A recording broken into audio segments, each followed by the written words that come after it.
Buenos días nuevamente. Les invito a abrir sus Biblias en Colosenses, capítulo 1. Vamos a terminar el párrafo que comenzamos hace 2 semanas, hace 2 domingos atrás. Colosenses, capítulo 1.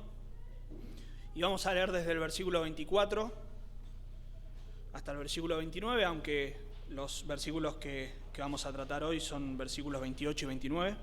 Pero leemos entonces versículo 24 de Colosenses, capítulo 1, dice así la palabra de Dios: Ahora me gozo en lo que padezco por vosotros, y cumplo en mi carne lo que falta de las aflicciones de Cristo por su cuerpo, que es la Iglesia, de la cual fui hecho ministro según la administración de Dios, que me fue dada para con vosotros, para que anuncie cumplidamente la palabra de Dios, el misterio que había estado oculto desde los siglos y edades, pero que ahora ha sido manifestado a sus santos, a quienes Dios quiso dar a conocer las riquezas de la gloria de este misterio entre los gentiles, que es Cristo en vosotros, la esperanza de gloria.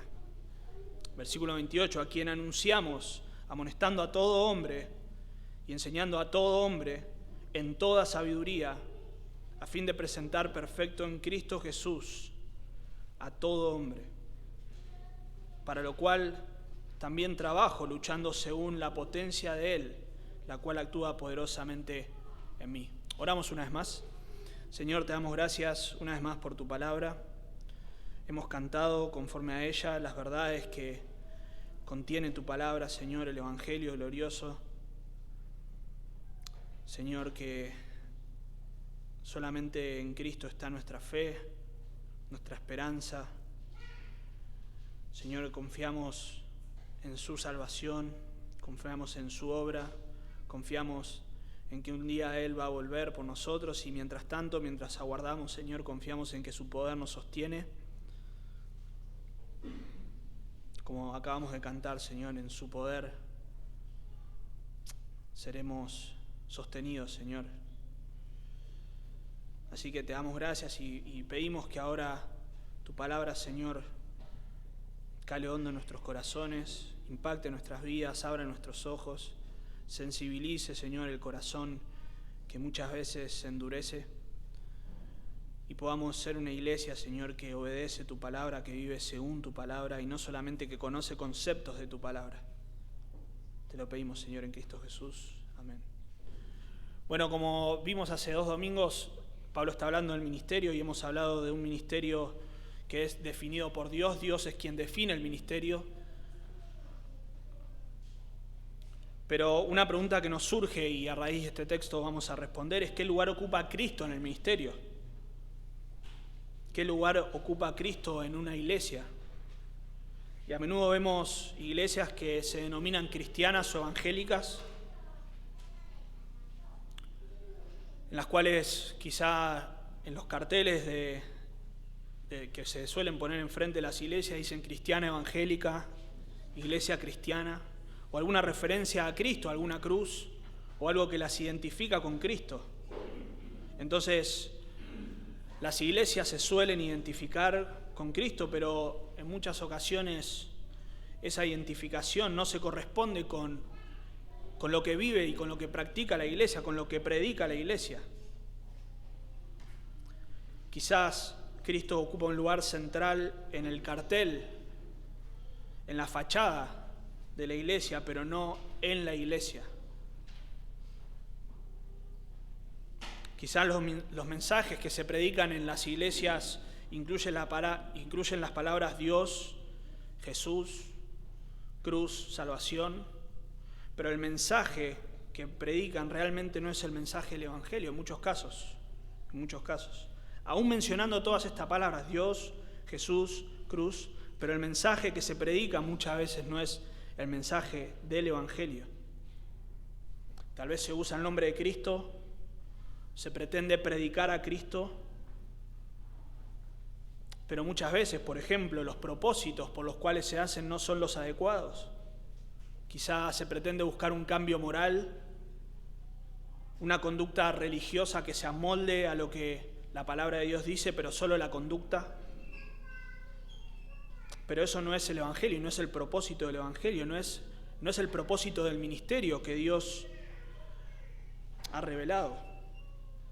Entonces, ¿cómo sabemos el lugar que ocupa Cristo realmente en una iglesia? Bueno, claramente no solo por sus carteles, no solo por cómo se identifican, y más aún, ¿cómo podemos nosotros saber el lugar que ocupa Cristo realmente en esta iglesia? ¿Cómo podemos asegurarnos de que nuestro ministerio es realmente el ministerio que Dios quiere que hagamos, según cómo la palabra de Dios lo enseña?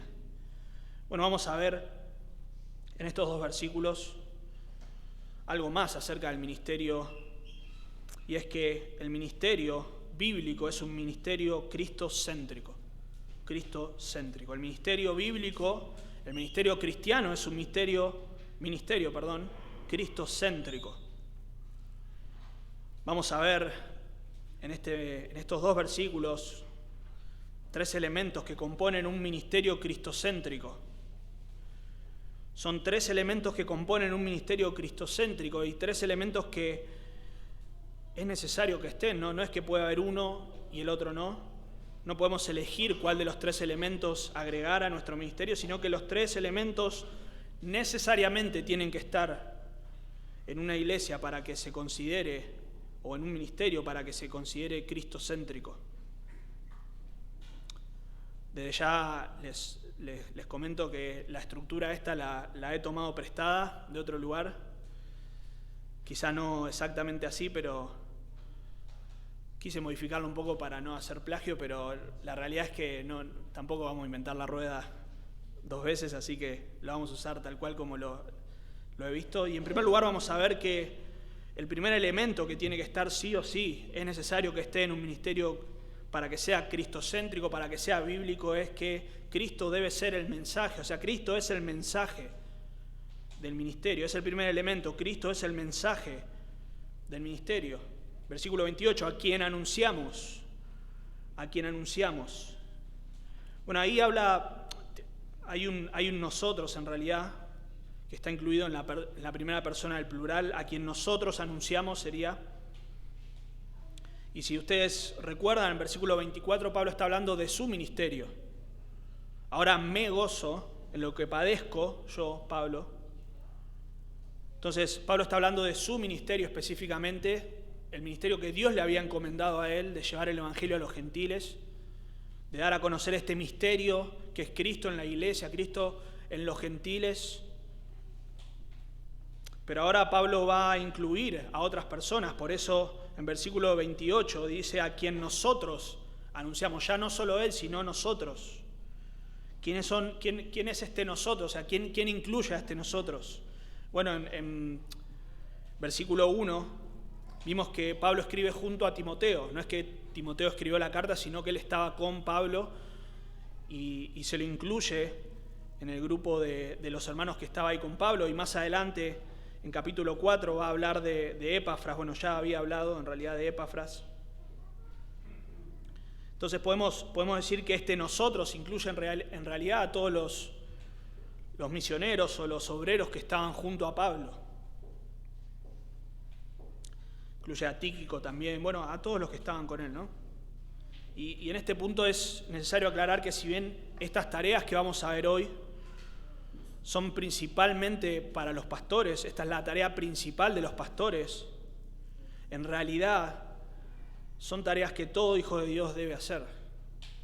Ya hemos visto, ustedes se acuerdan que cuando vimos el ministerio de Pablo, dijimos que este era un ministerio particular, especial del apóstol Pablo. Él estaba hablando de su ministerio, el ministerio que Dios le había encomendado, pero nosotros de ahí lo que hicimos fue extraer principios que se amoldan a cada creyente. Todos debemos cumplir un ministerio según lo que la palabra de Dios dice. Entonces, no solamente Pablo, Timoteo, Epafras, Tíquico, sino que este es el ministerio que todos debemos hacer. De vuelta, principalmente los pastores tienen esta tarea, pero de otra manera, y lo vamos a ir probando con el texto y con diferentes versículos que vamos a citar, pero todos, si vos sos un creyente, tenés esta misma tarea. Quizá no desde un púlpito, pero debés hacer lo mismo que hace Pablo, a quien anunciamos. Entonces, vemos ahí que el ministerio consiste en anunciar. En anunciar, esta palabra anunciar se usaba para informes oficiales, proclamaciones públicas. Entonces tiene la idea de no solamente de transmitir una idea, sino de proclamarla abiertamente, ampliamente. Y esta es una palabra que se utiliza mucho para hablar de la palabra de Dios, de la proclamación de la palabra de Dios. En Hechos 4:2 se utiliza para hablar de la proclamación de la resurrección de los muertos en Jesús. Hechos 13:5, proclamación de la palabra de Dios. 13:38, proclamación del perdón de pecados. 15:36 de Hechos. La palabra del Señor es proclamada, debe ser proclamada. Hechos 17:23, Pablo proclamaba al Dios no conocido. El Evangelio, la muerte del Señor, el testimonio de Dios, la palabra de Dios, el Evangelio es proclamado. Pero aquí vemos que dice en el versículo 28, ¿a quién anunciamos? Y ese ¿a quién es? A Cristo, ¿no es cierto? En el versículo 27 dice, Cristo en vosotros, la esperanza de gloria. ¿A quién anunciamos? O sea, a Cristo. Es decir que el ministerio consiste en anunciar a Cristo, en proclamar a Cristo. En ocasiones hablamos de seguidores o doctrinas o enseñanzas o filosofías y nos referimos a personas que siguen a algún maestro. Hablamos de la escuela freudiana, de los marxistas, de los calvinistas, etcétera, etcétera. Son personas que siguen una enseñanza. En ocasiones las modifican un poco, pero normalmente siguen sus enseñanzas. Pero nosotros no solamente seguimos las enseñanzas de Cristo y no solamente proclamamos las enseñanzas de Cristo, sino que nosotros proclamamos a una persona, a Cristo. Su naturaleza, sus atributos, su obra, su evangelio, sus enseñanzas, por completo. Anunciamos a Cristo. Pablo en Filipenses 1 decía que él estando preso era afligido porque habían algunos que anunciaban, ¿qué cosa? Anunciaban a Cristo. Bueno, lo hacían por razones incorrectas, por motivaciones incorrectas, pero ellos anunciaban a Cristo.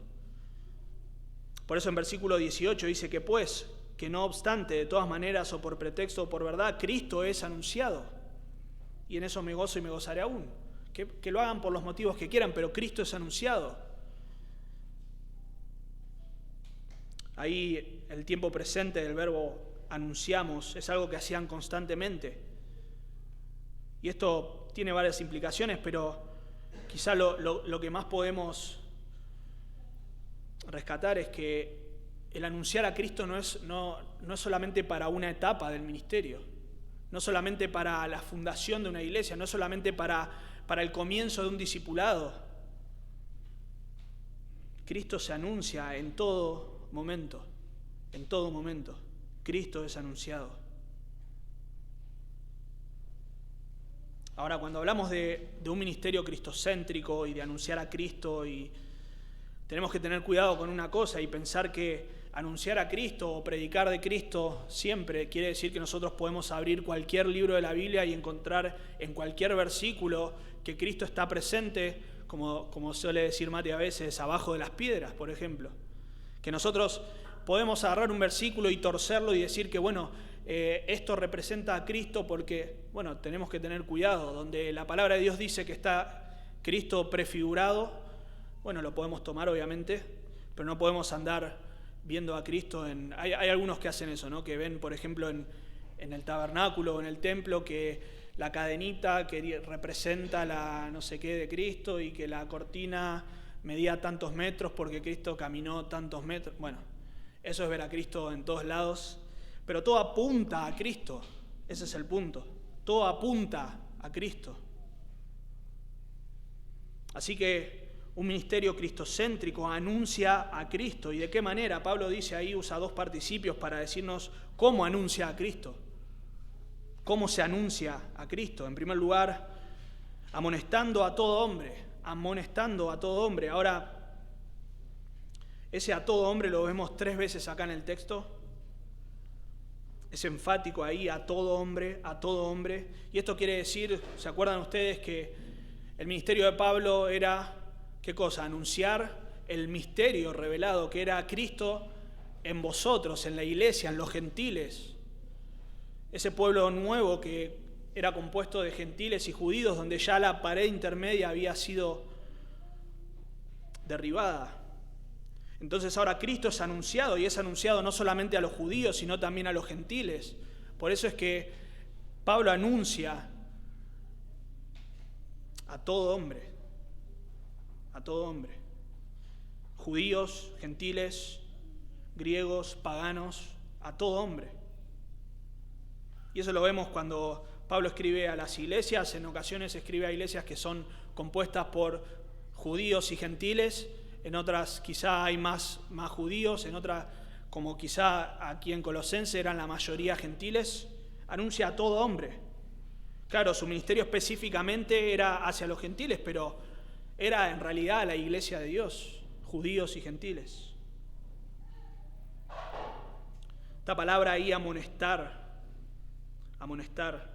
quizá algunos la conocen, es el verbo nuteteo, que significa amonestar, instruir.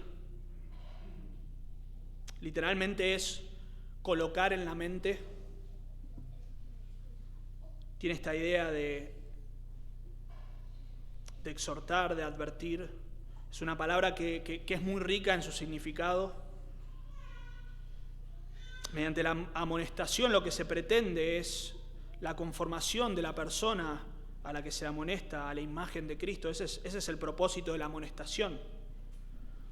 Quizá puede tener un elemento de exhortación, pero normalmente es ponerse al lado de alguien para, a la luz de la palabra de Dios, instruirlo, tratar de convencerlo de que su conducta se ajuste a la palabra de Dios, advertirle de los peligros de no responder en obediencia a la palabra de Dios. Y todo esto con el propósito, y esto es clave, de que la persona sea transformada a la imagen de Cristo. Entonces la amonestación puede incluir instrucción, pero principalmente implica exhortación, advertencia, consejo. En 3:16 dice: la palabra de Cristo mora en abundancia en vosotros, enseñándoos y exhortándoos. Esa es la palabra ahí, nuteteo, exhortándoos unos a otros. Puede incluir advertencia también ahí en Hechos 20, cuando Pablo les advierte a los pastores de Éfeso que iban a venir lobos rapaces, se iban a levantar de entre ellos lobos rapaces. Pablo les dice que ellos debían recordar como por 3 años, de noche y de día, no he cesado, le dice Pablo, no he cesado de amonestaros con lágrimas a cada uno. Bueno, ese amonestaros en realidad es general, exhortarlos, animarlos en general, pero también puede incluir este elemento de advertencia sobre los falsos maestros, sobre los lobos rapaces.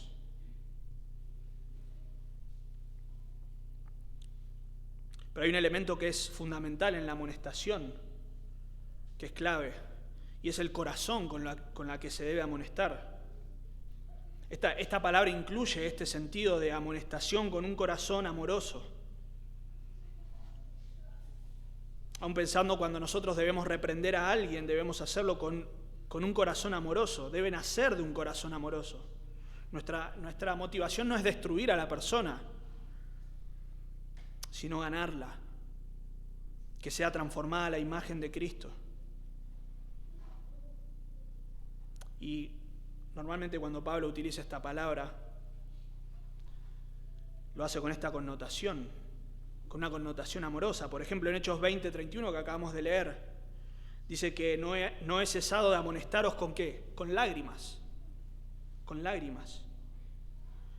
Nacía un corazón compasivo, amoroso. Romanos 15:14. Pero estoy seguro de vosotros, hermanos míos, de que vosotros mismos estáis llenos de bondad, llenos de todo conocimiento, de tal manera que podéis amonestaros, bondad. 1 Corintios 4:14 dice: no escribo esto para avergonzaros, sino para amonestaros como a hijos amados.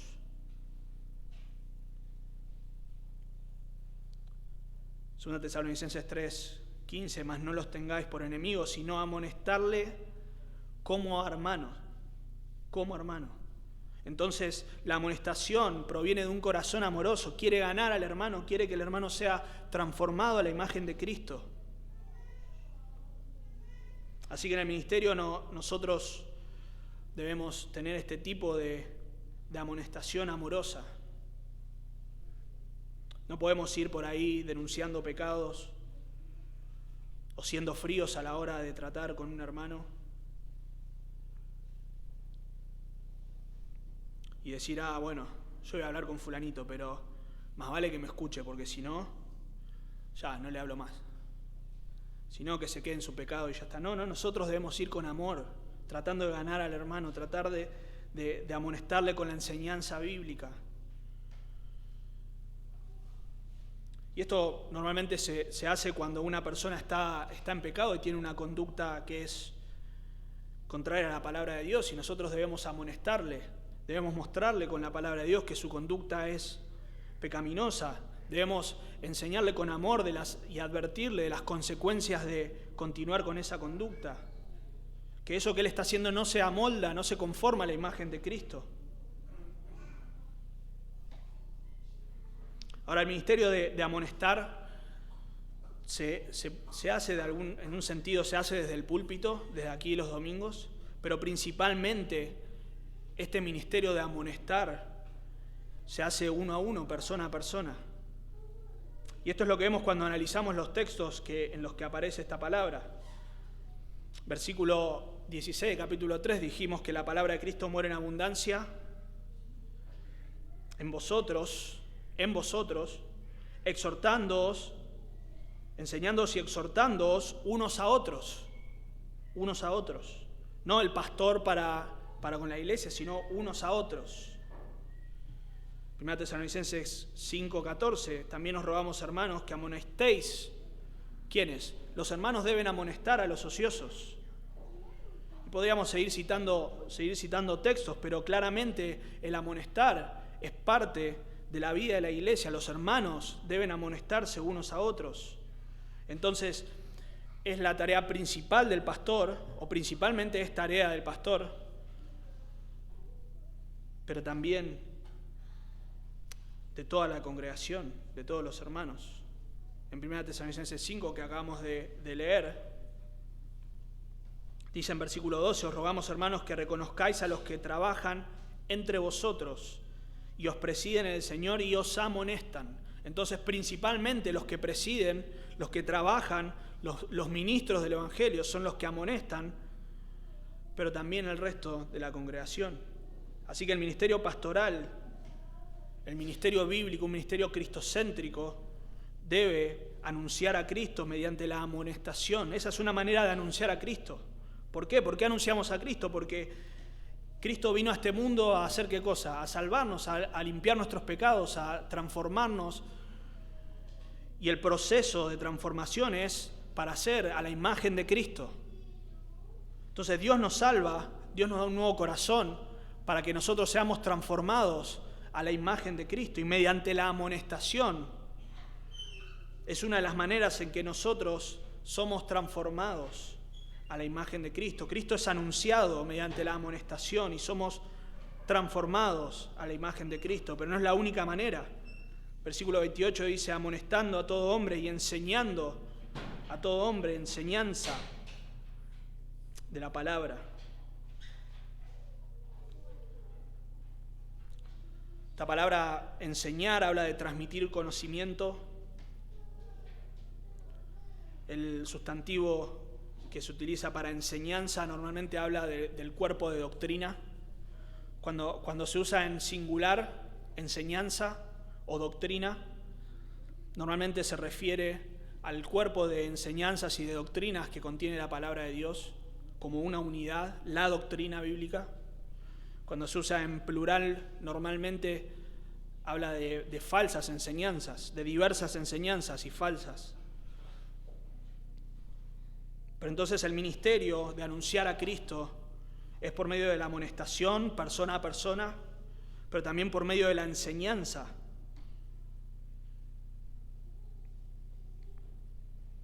Dijimos que es transmitir conocimiento, proporcionar conocimiento, pero no solamente es proporcionar conocimiento, sino también enseñar cómo aplicar ese conocimiento. Por eso vemos en ocasiones que los apóstoles y en sus predicaciones, tanto en sus predicaciones como en sus cartas, incluían estos dos elementos, la doctrina y después cómo vivir la doctrina.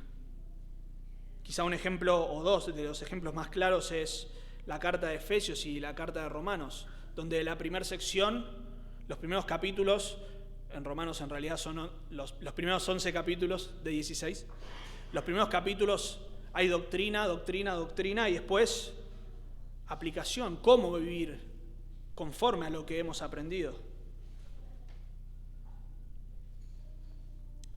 En Efesios vemos del capítulo 1 al 3 lo que somos en Cristo, lo que hemos recibido, las bendiciones que hemos recibido en Cristo. Y capítulo 4 en adelante, cómo vivir de manera digna de ese llamamiento. Y eso es lo que el Señor dice en Mateo capítulo 28, en la Gran Comisión. Por tanto, id y haced discípulos a todas las naciones, bautizándolos en el nombre del Padre y del Hijo y del Espíritu Santo. Versículo 20, enseñándoles que guarden todas las cosas que os he mandado. Entonces los discípulos, para ser otros discípulos, deben enseñar a guardar todas las cosas que el Señor mandó. Entonces, para poder hacer eso, debemos conocer qué es lo que el Señor mandó, debemos enseñar qué es lo que el Señor mandó, pero no solamente eso, sino también aplicar, enseñar cómo guardar esas cosas. Entonces, la enseñanza incluye doctrina, pero también incluye cómo vivir a la luz de esa doctrina. Por eso es que la tarea del pastor, la tarea del predicador es enseñar la palabra de Dios y explicar la palabra de Dios, pero también aplicarla. No es una serie de contenidos que quedan flotando ahí en el aire, sino que es la verdad de Dios para vivir como a Él le agrada.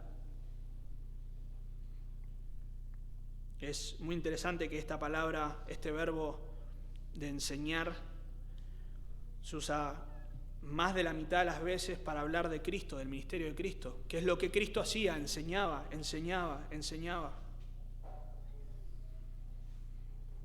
Pero también se refiere y habla normalmente de lo que hacían los apóstoles en Hechos. Entonces en los evangelios vemos a Cristo enseñando constantemente, luego en el libro de Hechos vemos a los apóstoles enseñando la palabra de Cristo, enseñando a Jesucristo en el nombre del Señor Jesús, la palabra de Dios, la palabra del Señor, lo concerniente al Señor, acerca del Señor Jesucristo, constantemente. Así que, al igual que la amonestación es tarea principal del pastor, o principalmente, lo corrijo siempre, o principalmente es tarea del pastor, pero la enseñanza también lo es y también es de cada creyente,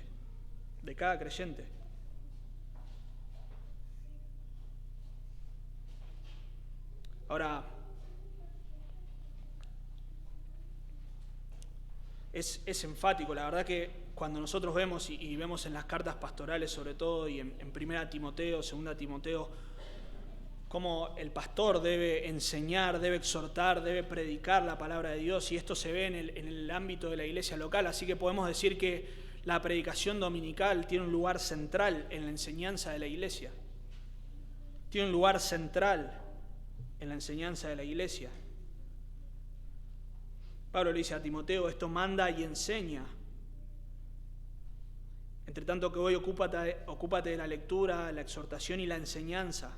De vuelta, esto enseña y exhorta. Si esto enseñas a los hermanos, serás un buen ministro de Jesucristo. Esto encarga a hombres fieles que sean idóneos para enseñar también a otros. Te encarezco delante de Dios y el Señor Jesucristo, que juzgará a los vivos y a los muertos en su manifestación, y en su reino, que prediques la palabra. Así que esta enseñanza es principalmente o de manera central desde el púlpito, pero también en el persona a persona.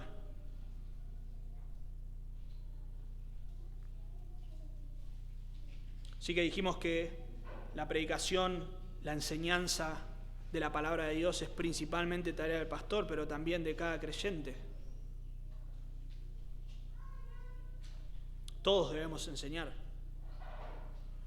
Recién leímos la Gran Comisión. La Gran Comisión no era solo para los 12,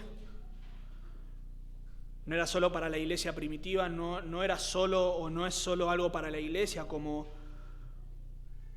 corporación, podemos decir, como, no me sale ahora la palabra, pero como conjunto de personas, sino individualmente para cada creyente. Así que cada creyente debe enseñar.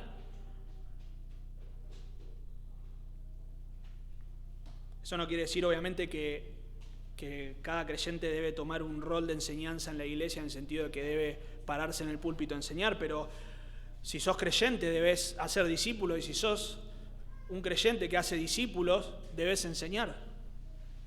Si tenés hijos, debes enseñar a tus hijos. Es tu responsabilidad. Leímos recién Colosenses 3:16, que la palabra de Cristo debe morar en nosotros, y un resultado de que la palabra de Cristo va a morar en nosotros es que nosotros vamos a exhortarnos y a enseñarnos unos a otros. Eso no quiere decir que, bueno, ahora vamos a empezar una clase que la va a dar fulanito. No, la enseñanza en el uno a uno, cuando charlamos, cuando conversamos, cuando nos edificamos. Pero hay algo más, dice que esta amonestación y esta enseñanza es en toda sabiduría, en toda sabiduría. Vimos en versículo 9 que Pablo oraba para que ellos sean llenos del conocimiento de la voluntad de Dios. ¿En qué cosa? En toda sabiduría e inteligencia espiritual. Es decir, que el conocer la voluntad de Dios para tener la sabiduría e inteligencia espiritual. Según 3:16, que también acabamos de citar, los creyentes exhortan y enseñan unos a otros en toda sabiduría. Y una vez más menciona este concepto de en toda sabiduría. Entonces la instrucción y la enseñanza y la amonestación proveen la sabiduría necesaria para vivir conforme a la palabra de Dios, para ser transformados a la imagen de Cristo, para vivir en esta vida de una manera digna del Señor. Y esto es, también en el contexto que vimos que están los colosenses, es fundamental, porque ellos buscaban una sabiduría superior, buscaban una sabiduría en otros lugares, en otras filosofías, en ritos. Y Pablo dice que eso tiene cierta sabiduría, pero escuchen lo que dice en versículo 23 del capítulo 2. Dice, tales cosas, las doctrinas de hombres, enseñanzas de hombres, tales cosas tienen, la verdad, cierta reputación de sabiduría. Tienen se les atribuye cierta sabiduría. ¿En qué cosa? En culto voluntario, en humildad y en duro trato con el cuerpo. Son todas cosas externas. La sabiduría del mundo provee cierta sabiduría, tiene cierta reputación de sabiduría, pero solo en cuestiones externas, no pueden llegar al corazón. Solo la enseñanza, la instrucción, solo el anunciar a Cristo mediante la instrucción, mediante la amonestación, en la consejería y en la predicación de la palabra, puede transformar a las personas. Entonces en Cristo encontramos toda la sabiduría, toda la sabiduría. 2:3 dice, en quien están escondidos en Cristo todos los tesoros de la sabiduría y del conocimiento. No hay más, no podemos buscar en otro lugar. Ni la psicología ni la filosofía puede añadir absolutamente nada. Sí, cosas externas, pero nunca van a llegar al corazón. Así que la enseñanza de la palabra de Dios y la enseñanza bíblica debe ser solo la enseñanza de la palabra de Dios, nada más. Así que no nos vamos a parar en el púlpito, espero, Dios lo permita, a hacer una mezcla de filosofía con Biblia. Bueno, vamos a agarrar un versículo, pero vamos a leer cierto autor.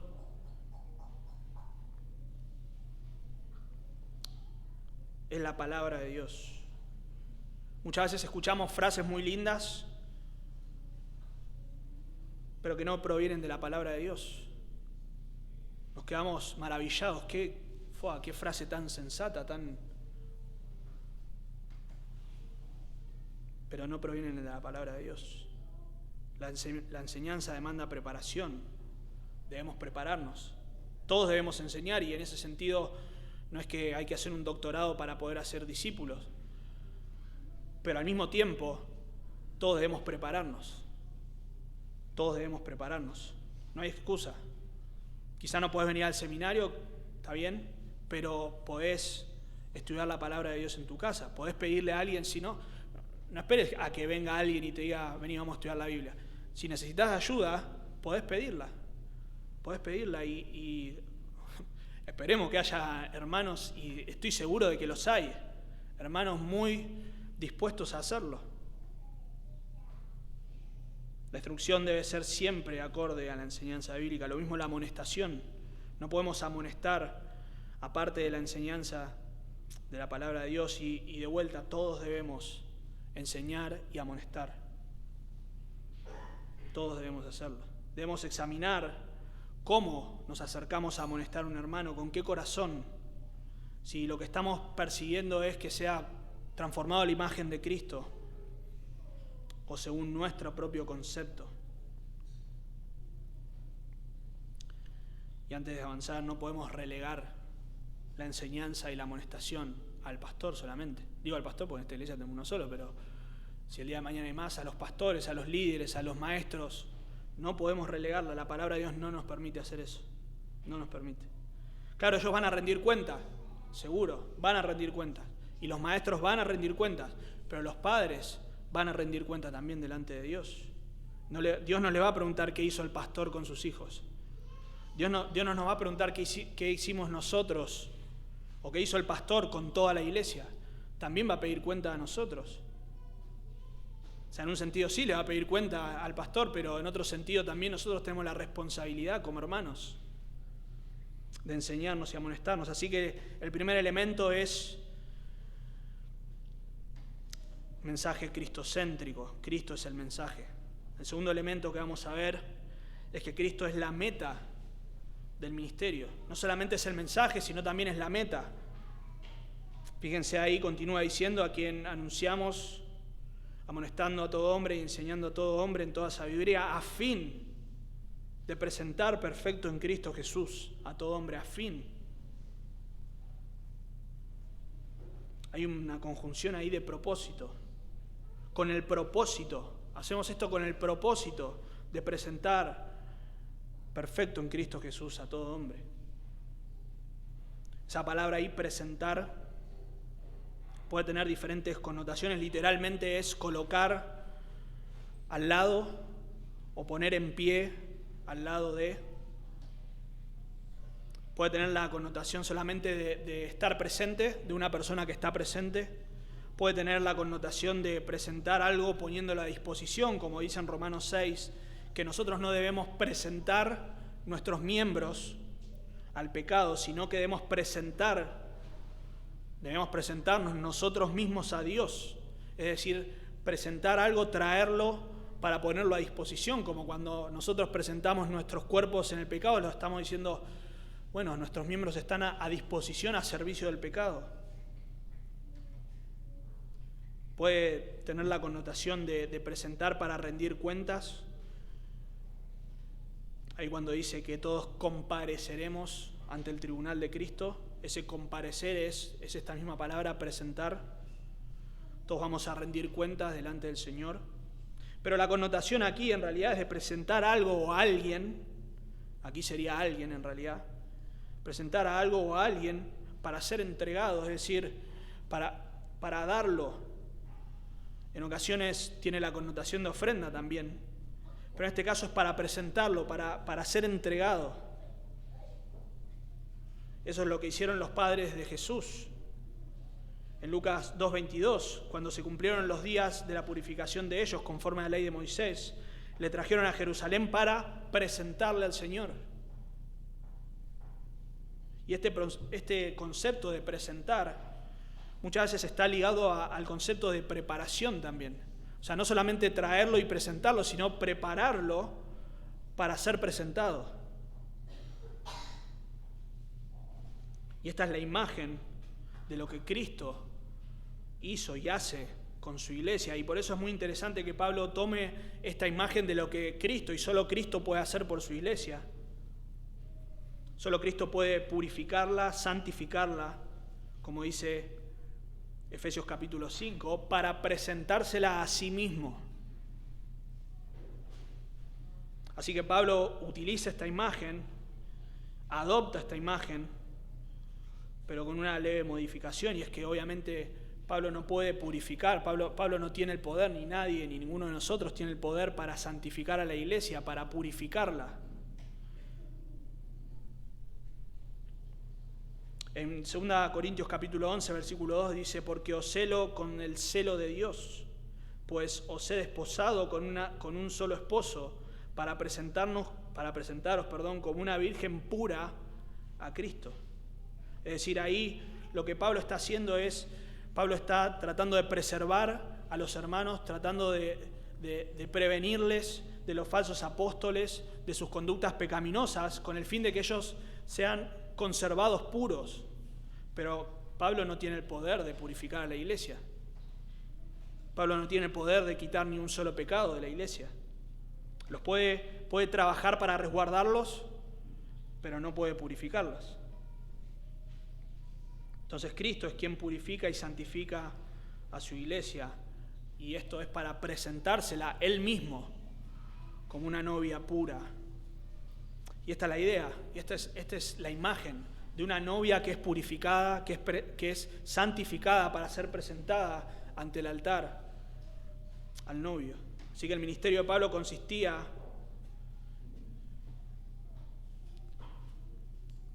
en trabajar, en anunciar a Cristo, a fin de presentar perfecto en Cristo.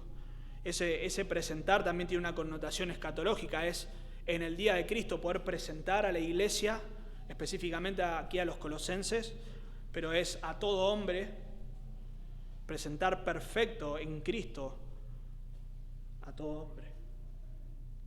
Esa palabra perfecto normalmente nos da la idea de que es algo que no tiene ningún defecto, que no tiene error. Mateo 5:48 dice que debemos ser perfectos como nuestro Padre en los cielos es perfecto. Dios es carente de defecto, no hay impureza, no hay nada defectuoso en Él. Y eso es lo que nosotros debemos imitar, es lo que debemos perseguir. Pero en realidad la palabra habla de algo que es llevado a su cumplimiento, algo que es completo, que es maduro.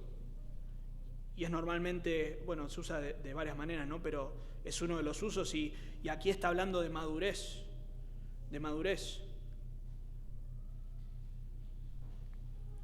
En Efesios capítulo 4 nos habla ahí de cómo Cristo proveyó para la iglesia apóstoles, profetas, pastores y maestros, evangelistas, y todo esto para capacitar a los santos para la tarea del ministerio. Dice el versículo 13, hasta que todos lleguemos a la unidad de la fe y del conocimiento del Hijo de Dios, a un varón perfecto.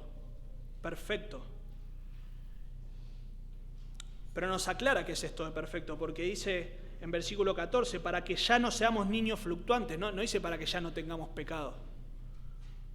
No es perfecto para que ya no haya mancha en nosotros, sino que seamos un varón perfecto para que ya no seamos niños fluctuantes, es decir, que seamos maduros, para que la doctrina ya no nos afecte, para que no seamos sacudidos. Y esto es lo mismo que está diciendo Pablo. Él trabaja, anuncia a Cristo, enseña a Cristo, amonesta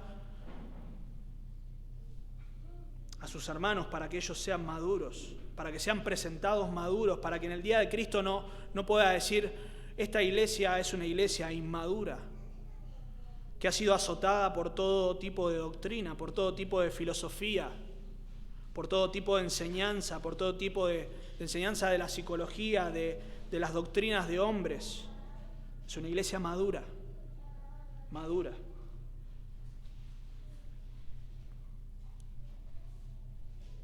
Pablo trabaja, los maestros, pastores trabajan, enseñan, amonestan, pero todos nosotros debemos trabajar con este mismo propósito.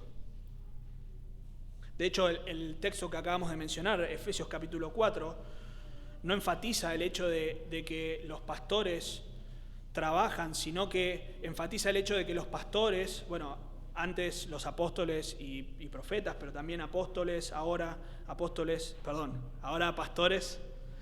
¿Se puede borrar esa parte y editar? Sí, gracias. Ahora pastores, evangelistas, maestros, trabajan para capacitar a los santos para la obra del ministerio. No dice que ellos hacen la obra del ministerio solamente, sino que los capacitan y todos hacemos la obra del ministerio. Y todos trabajamos para la madurez. Y todos trabajamos para que en el día de Cristo la iglesia sea madura, sea presentada madura. Piensen por favor en la imagen de un joven. Un joven de 15 años, 13, 16, lo que sea, que es preparado para llegar a ese momento donde pueda formar su propia familia. Claro, si está a los 18 años y todavía está con la PlayStation todo el día y nunca estudió nada y nunca buscó ningún trabajo, no sería muy sensato decirle que vaya a buscar novia, ¿no? Para casarse. No sería muy sensato. ¿Qué habría que hacer? Bueno, largar la Play un buen tiempo, ponete a buscar trabajo, sentá cabeza, diríamos nosotros, poné los pies sobre la tierra, poné la mano en el arado, y una vez que estés estabilizado, que tengas ahí recién podés salir a buscar. Si no, sería un desastre, ¿no? Bueno, ocurre algo similar. Nosotros trabajamos para que en el día de Cristo nosotros nos podamos presentar, la iglesia puede ser presentada madura. Así que el ministerio tiene la única meta de presentar perfecto a todo hombre en Cristo Jesús. En Cristo Jesús. Recién el texto también de Efesios nos decía que si bien todos trabajamos, los pastores hacen lo suyo, los miembros trabajan en la edificación. Versículo 16 dice, de quien todo el cuerpo, es decir, de Cristo, todo el cuerpo bien concertado, recibe su crecimiento. Todos trabajamos, todos anunciamos a Cristo y Cristo es el que da el crecimiento. Por eso es que dice presentar perfectos en Cristo Jesús, en la esfera de Cristo, es decir, la madurez proviene de Cristo, de estar unido a Cristo, de la enseñanza de Cristo, de la santificación que provee Cristo. Así que esta es la meta de un ministerio cristocéntrico, de un ministerio bíblico. Así que cualquier cosa que no se ajuste a esta meta, debemos desecharlo. Hay cosas que parecen buenas, que parecen nobles, que parecen dignas de imitar, pero en realidad, si no se ajustan a este propósito, debemos desecharlo. Cuando nosotros amonestamos a un hermano, le enseñamos a un hermano, quizás estamos persiguiendo que esa persona se amolde a lo que como iglesia nosotros creemos, a la conducta que deben tener por estar en una iglesia, en un templo, rodeado de personas cristianas, abriendo la palabra de Dios, y nosotros perseguimos que su conducta se amolde, pero después su corazón, mientras que se conduzca de esta manera, fenómeno. Es un buen cristiano. No, es el ser transformado a la imagen de Cristo, el ser maduros en Cristo, es crecer en Cristo. Así que objetivos que apunten a buenas relaciones, a vidas sanas, a vidas transformadas moralmente hablando, están desviadas del propósito del ministerio. Cristo, el ser transformados a la imagen de Cristo, el ser presentados a Cristo maduro es la meta del ministerio. Así que es bueno que evaluemos con qué intenciones, qué pretendemos a la hora de ministrar a otros, qué estamos persiguiendo. Porque eso va a modelar, y eso va a moldear, la idea de éxito que nosotros tengamos de ministerio. Si nosotros buscamos hacer creyentes exteriormente, cuando lo logremos ya nos vamos a dar por satisfechos, pero la persona aún no ha sido transformada en su corazón. Así que el segundo elemento es que la meta es Cristo. Cristo es la meta del ministerio. Y en tercer lugar y último lugar, Cristo da el poder para el ministerio. En versículo 29 dice: por lo cual también trabajo, luchando según la potencia de Él, la cual actúa poderosamente en mí. Bueno, ese por lo cual trabajo está hablando de este propósito, de esta meta del ministerio, pero también obviamente está hablando de anunciar, porque justamente ese fin, ese propósito se cumple como anunciando a Cristo. Así que Pablo trabaja, lucha, se sacrifica, y ahora vamos a ver esas palabras, pero con el propósito de presentar perfecto en Cristo Jesús a todo hombre. Ahí la palabra trabajo, seguramente ya la conocen, el término es en griego kopiao, que no habla de un trabajo así nomás, sino de un trabajo duro, de un trabajo arduo. El Señor dice en Mateo 11:28, venid a mí todos los que estáis trabajados y cargados. Bueno, ahí obviamente una persona trabajada, no está hablando de uno que cumplió su horario ahí sin pena y gloria, que no sudó nada y llega a Cristo, acá estoy, sino alguien que está extenuado, agotado. En Juan 4:6 se traduce como cansado del camino. Es Jesús caminando largos tramos, largas trayectorias, y llega cansado, ¿y qué hace? Y se sentó así junto al pozo. Estaba extenuado, estaba cansado. Habla de una fatiga, así que Pablo trabajaba, realmente trabajaba. Como decimos nosotros, sudaba la gota por el ministerio. Así que el ministerio no es una actividad más de la vida, no es algo que nosotros podemos tomar como un club social, donde venimos el domingo a la iglesia, nos preparamos todos para una actividad, juntos como familia, venimos, listo, fenómeno, llegamos, hicimos el ministerio. Requiere sacrificio, requiere trabajo arduo. Y de vuelta, no solamente de los pastores y maestros, sino de todos, de todos.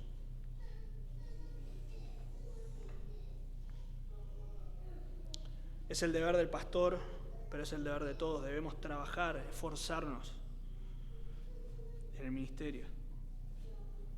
En 1 Corintios 15:58 dice: así que hermanos míos amados, estad firmes y constantes, creciendo en la obra del Señor siempre, sabiendo que vuestro trabajo, ahí está la palabra, vuestro trabajo en el Señor no es en vano. Es decir, no solamente ellos debían trabajar, sino sus hermanos deberían estar firmes y constantes en la obra del Señor, sabiendo que ese trabajo arduo no era en vano. Más adelante en capítulo 16 dice: hermanos, ya sabéis que la familia de Estéfanas es la primicia de Acaya y que ellos se han dedicado al servicio de los santos.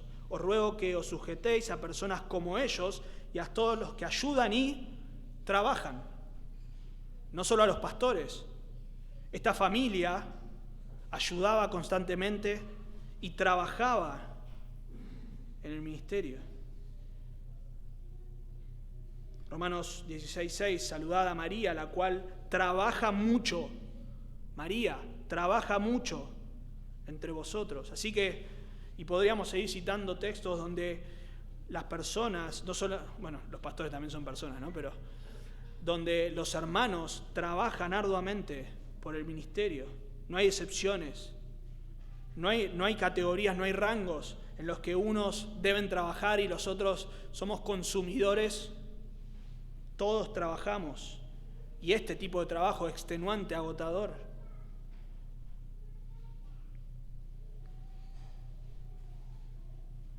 Una vez más, esto implica que debemos prepararnos. El prepararnos implica trabajo, implica esfuerzo. pero también implica sacrificio. Dice ahí en versículo 29, trabajo luchando según la potencia de Él. Esa palabra ahí, luchando, es de la que casi es una transliteración, la palabra agonía. Proviene de la palabra agonía, que es un sufrimiento. Se utilizaba para hablar de los Juegos Olímpicos, de las diferentes disciplinas que incluían lucha, carreras. Entonces vemos que el ministerio implica sacrificio, porque alguien que lucha debe hacer sacrificios. Dice 1 Corintios 9 que todo aquel que lucha, de todo se abstiene, se sacrifica, se priva de cosas para tener una corona corruptible, pero los creyentes luchamos y nos sacrificamos y transpiramos por una corona incorruptible. Y así es como presenta Pablo el ministerio, también ahí en 1 Corintios 9, como una carrera, como un sacrificio. Y en 2 Timoteo, todos recuerdan este pasaje, he peleado ¿qué cosa? La buena batalla. He acabado la carrera. He guardado la fe. Ese es el ministerio, es una batalla. Es una carrera, debemos prepararnos, debemos sacrificarnos, debemos esforzarnos, debemos disciplinarnos.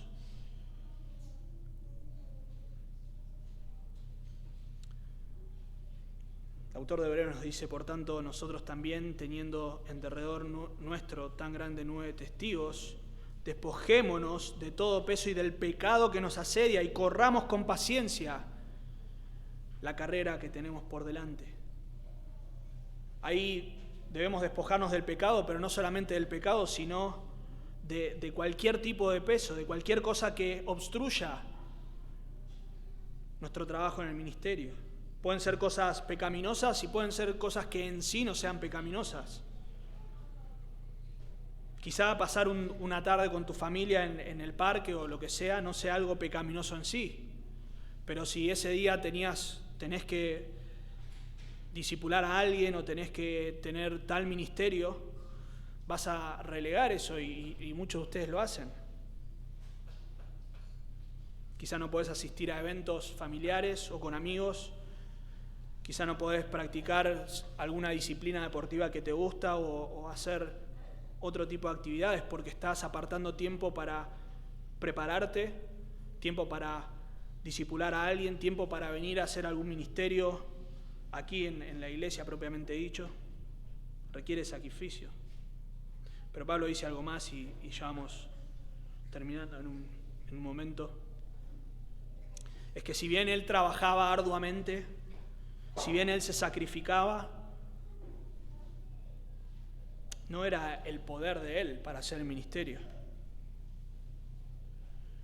Dice, por lo cual también trabajo luchando según la potencia de él, la cual actúa poderosamente en mí. Acá hay una serie de conceptos y de palabras que usa Pablo que realmente enfatizan que el poder, la capacidad para hacer el ministerio es de Dios, es de Cristo, proviene de Cristo. Ese obrar, esa potencia, es el accionar de Dios, es el accionar de Cristo en Pablo, es el poder que está obrando en Pablo por medio de Cristo. Cristo está obrando en Pablo su poder. Ahí la palabra poder es fuerza, es capacidad para hacer algo. Normalmente hablamos, cuando pensamos en que Dios es todopoderoso, ¿qué decimos? Dios puede hacer todo. Lo que Él quiera, Él lo puede hacer porque es todopoderoso. Es la capacidad de hacer algo. Entonces, esta capacidad para hacer el ministerio obra en Pablo porque Cristo la está haciendo obrar en él. Ahora, esto no desliga a Pablo de su responsabilidad. Recuerden que acaba de decir que él trabaja, que él se esfuerza, pero hay un poder obrando en él, que es el poder de Cristo. 1 Corintios 15:10, Pero por la gracia de Dios soy lo que soy, y su gracia no ha sido en vano para conmigo. Antes he trabajado, otra vez el verbo ahí copiado, más que todos ellos. ¿Pero qué cosa? Pero no yo, sino la gracia de Dios conmigo. La gracia de Dios conmigo. De vuelta, no podemos desligar la responsabilidad nuestra y no podemos decir que nosotros simplemente nos entregamos a que Cristo haga todo y yo me siento ahí y espero que cuando voy a hablar con alguien, de manera repentina el poder de Dios, el poder de Cristo, ponga palabras en mi boca si yo no preparé lo que tenía que decir. No puedo pararme acá un domingo y decir, bueno, que ahora el poder de Cristo obre en mí. Vamos a leer Isaías 49 y empiezo a hablar. Hay que prepararse, hay que esforzarse, hay que trabajar. Pero al final de cuentas, no es nuestro poder, nosotros no tenemos la capacidad de producir ningún fruto espiritual, ese es el punto. El Señor dijo, separados de mí nada podéis hacer. Bueno, ahí está hablando de resultados espirituales, claramente. Así que el ministerio cristiano, el ministerio cristocéntrico, el ministerio bíblico demanda esfuerzo, pero también requiere que nos humillemos y reconozcamos y busquemos el poder de Dios. ¿Cómo se hace esto? Bueno, humillándonos, acabamos de decir, en oración, reconociendo que no son nuestras fuerzas, orando y diciendo, Señor, yo voy a preparar este mensaje, esta lección, voy a prepararme para ir a hablar con un hermano, pero yo necesito que tú obres, porque si no, no voy a poder hacer nada, si no, quizá voy a poder decir cosas, pero el resultado espiritual no lo voy a producir. Tiempo de oración, tiempo con la palabra es la que trae poder, la que actúa poderosamente en las vidas, en las que transforman los corazones. La palabra es la que penetra en el corazón. Así que si nosotros pretendemos actuar con el poder de Dios, con el poder de Cristo obrando en nosotros, debemos utilizar la herramienta que Dios usa, que es su palabra. Pero también, no me anoté acá el texto, pero también Pablo dice, creo que era en 2 Timoteo, que para ser un instrumento útil debemos ser, ¿qué cosa? Santificados. No podemos pretender tener el poder de Dios, el poder de Cristo en nosotros si nosotros estamos viviendo en pecado, si estamos desobedeciendo la palabra de Dios. Así que un ministerio bíblico, más allá del cartel que pueda tener una iglesia, si un ministerio no anuncia a Cristo, si Cristo no es el mensaje de ese ministerio, si Cristo no es la meta de ese ministerio, presentar perfecto en Cristo Jesús a todo hombre, si el poder no proviene de Cristo, y otra vez, poder no es tirar rayos o que las luces hagan, no, eso no es poder, sino el poder transformador de una vida. Si ese poder no viene de Cristo, no es un ministerio cristocéntrico. No es un ministerio cristocéntrico. No lo digo yo, lo dice la palabra de Dios. Lo dice la palabra de Dios. Y en último lugar, para terminar, si estás acá y escuchás del ministerio de Cristo, esto de anunciar a Cristo, hemos leído que vez tras vez lo que se anuncia es una persona, Jesucristo. Jesucristo. Jesucristo es el Hijo de Dios que vino a este mundo a morir en una cruz. ¿Y por qué vino a morir en una cruz? ¿Qué quería enseñarnos? ¿Qué quería mostrarnos? Bueno, no, si bien nos enseñó cosas y nos mostró el amor más grande que jamás ha existido, Él vino a morir en lugar de pecadores. ¿Por qué? Porque nosotros merecemos la muerte. La palabra de Dios dice que en nuestro pecado, y todos somos pecadores, no hay nadie excluido de esta categoría, todos somos pecadores y en nuestro pecado merecemos el infierno, la ira de Dios, porque es un Dios santo, que no tolera el pecado y es un Dios justo que va a castigar el pecado. Pero aquí es donde Cristo, aquel que es anunciado, entra en juego y desciende a este mundo y viene para morir en lugar del pecador, para recibir ese castigo que nosotros merecemos por nuestro pecado. Él no pecó. Él es Dios hombre, no puede pecar. Él es santo, sin mancha. Y siendo santo y sin mancha fue a la cruz a morir en nuestro lugar. Él murió para que vos y yo podamos tener vida eterna. Así que lo que tenés que hacer no es hacer obras, no es portarte bien, sino creer y confiar en la obra de Cristo a tu favor. Pedirle a Dios que te salve, que esa sangre que fue derramada en la cruz limpie tus pecados y Él te va a perdonar. Oramos. Padre, te damos gracias porque tú no nos libras a nuestra propia voluntad, Señor, de definir cómo queremos hacer el ministerio, de cómo queremos llevar adelante, Señor, una iglesia. Nosotros no podemos definir qué mensaje vamos a elegir predicar, porque si lo hacemos en realidad no somos una iglesia bíblica, Señor, no somos una iglesia que predica tu palabra.